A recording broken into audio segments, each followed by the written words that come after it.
Bonsoir Riyad Sidaoui, merci d'être Bonsoir. avec nous sur RT France. Que pensez-vous de la mort d'Abou Bakr al-Baghdadi? Qu'est-ce que cela va changer dans la traque contre le terrorisme dans la région?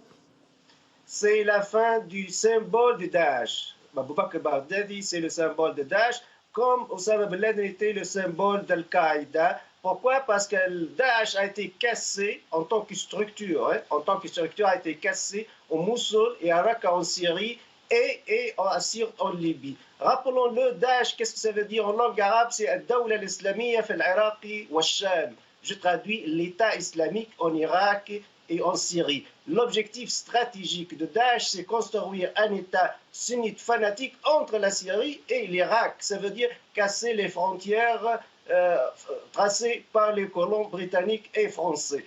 Donc ce projet est tombé évidemment, ce projet a eu une défaite flagrante grâce à l'armée syrienne et grâce à l'armée irakienne. Donc c'est une défaite, le symbole aussi est fini aujourd'hui, mais rappelons-le, comme Al-Qaïda, il y a deux Daesh, Daesh la structure qui a été achevée et aujourd'hui son symbole, mais reste Daesh la doctrine, la littérature, évidemment celle-là est répandue dans tout le monde entier, surtout dans les foyers et dans les États arabes fragilisés par les guerres civiles, notamment la Libye. Donc Daesh en tant que doctrine, ce n'est pas sa fin pour aujourd'hui.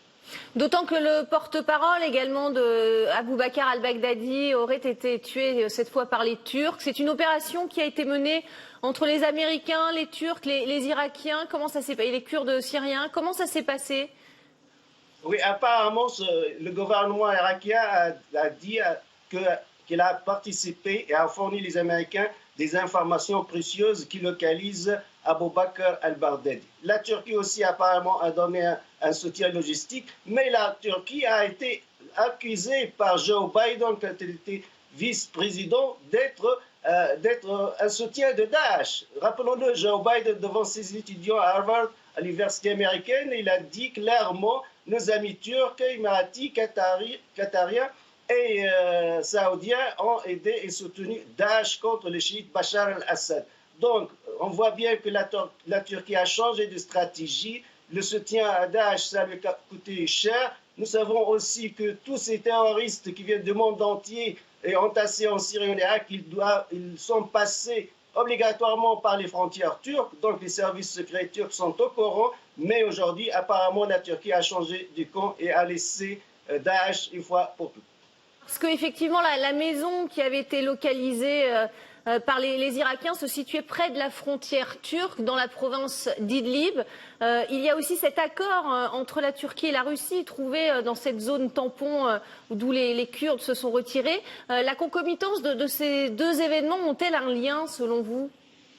Moi, je pense que la Russie a été toujours sincère dans sa lutte contre Daesh, puisqu'il y a eu aussi des Russes, des Tchétchènes et des Ouïghours chinois. Donc, stratégiquement parlant, la Russie a été toujours sincère dans sa lutte contre Daesh, mais d'autres États, ils ont utilisé Daesh pour leurs propres objectifs politiques. Par exemple, la Turquie, qui regarde toujours le nord de la Syrie, aussi les États-Unis d'Amérique, aussi la France, plusieurs États qui n'aiment pas Bachar al-Assad. Je me rappelle bien ce qu'a dit Roland Dumas un jour à la télévision française, qu'il était contacté par ses homologues britanniques 2 ans avant la crise, et qu'il lui demandait que la France aide les anglo-saxons, les Britanniques, les Américains, afin de se débarrasser du régime de Bachar al-Assad.